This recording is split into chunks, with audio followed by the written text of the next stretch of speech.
Assalomu alaykum, hurmatli mijozlar. O'tgan oy uchun tizimdagi asosiy yaxshilanishlarni ulashamiz. Dorixonadagi ishlaringiz yanada qulay, xavfsiz va tez bo'lishi uchun. Kassa va ish vaqtidagi tartibdan boshlaymiz. Endi dorim tizimida har bir provizor uchun alohida smena joriy etildi. Bu funksiya ish vaqtini va pul harakatini nazorat qilishga yordam beradi. Smenani ochish tugmasi orqali ochiladi. Tizim smenani ochgan vaqtni, dorixonani, ish stansiyasini va provizorni eslab qoladi. Yopish esa smenani yopish tugmasi orqali va faqat smena davomida yaratilgan barcha cheklar urib berilgandan yoki ochirilgandan keyin mumkin. Agar qora qalamlardagi yoki yopilmagan cheklar qolgan bo'lsa, tizim ogohlantiradi. Smenani yopish mumkin emas, yopilmagan cheklar mavjud.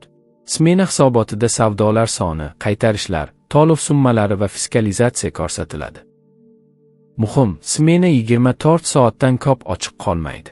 Shundan so'ng tizim savdoni avtomatik bloklaydi. Agar avvalgi smenani yopishni unutib, xatolik ogohlantirishini olgan bo'lsangiz, avvalgi smenani yoping va yangisini oching. Endi tizim avtomatik yangilanadi. Fayllarni qolda yuklab o'rnatish shart emas.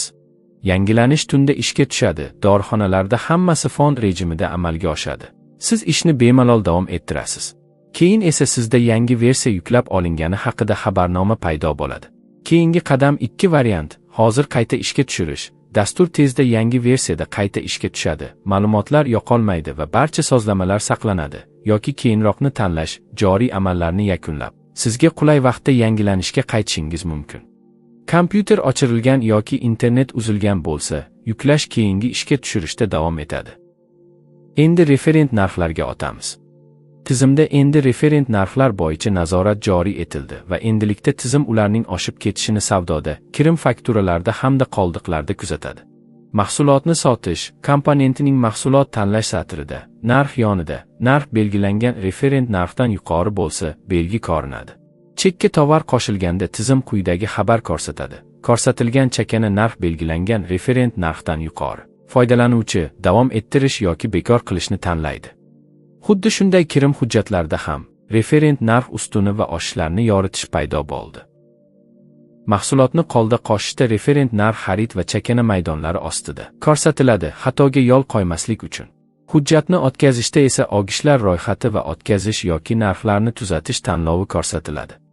Nazorat sozlamalar hujjatlar umumiy bo'limida yoqiladi va faqat so'nggi reyestrda mavjud bo'lgan mahsulotlarga qo'llanadi.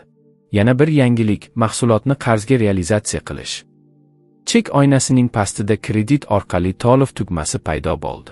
Tugma bosilgach, quyidagi ma'lumotlar kiritiladigan forma ochiladi. Xaridorning ish, telefon raqami va zarur bo'lsa, izoh. Saqlangach, tizim kredit chek yaratadi. Mahsulotlar omborda darhol bron qilinadi. Chek esa kredit cheklar jurnalida paydo bo'ladi.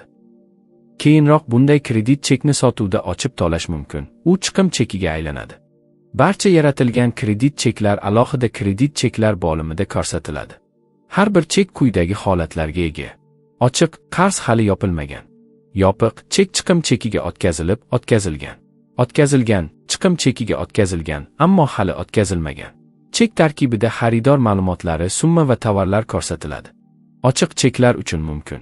Savdo bo'limida ochish, qarzni yopish uchun. Ochirish, mijoz voz kechgan bo'lsa. Yopiq cheklar uchun quyidagi tugmalar mavjud. Ochish, kredit chek mazmunini ko'rish va chiqim chekni ochish. Ushbu kredit chek bo'yicha qarz yopilgan chiqim chek mazmunini ochuvchi tugma. Unda qachon va qancha summaga yopilgani, qaysi pozitsiyalar hisobdan chiqarilgani hamda to'lov qanday amalga oshirilgani ko'rsatiladi. Jurnal pastida yakunlar ko'rsatiladi. Ochiq va yopiq kredit cheklar soni hamda umumiy qarzdorlik summasi. Va nihoyat, komponentlar tuzilmasi yangilandi.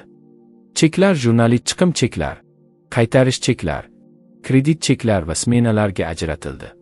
Mahsulotni sotish esa tezkor kirish uchun alohida chiqarildi. Dorim farmasi 1.6 bir versiyadagi yangilanishlar ana shular. Endi sotuvlar, narx nazorati, kredit operatsiyalari va tizim yangilanishlari barchasi avtomatik va xavfsiz ishlaydi. Agar siz bizning imkoniyatlarimiz, yangi funksiyalarimiz va yangilanishlarimiz haqida ko'proq bilishni istasangiz, albatta YouTube kanalimizga obuna bo'ling. Like bosing, qo'ng'iroqcha tugmasini bosib qo'ying, Telegram kanalimizga obuna bo'ling va barcha yangiliklardan xabardor bo'ling. E'tiboringiz uchun rahmat.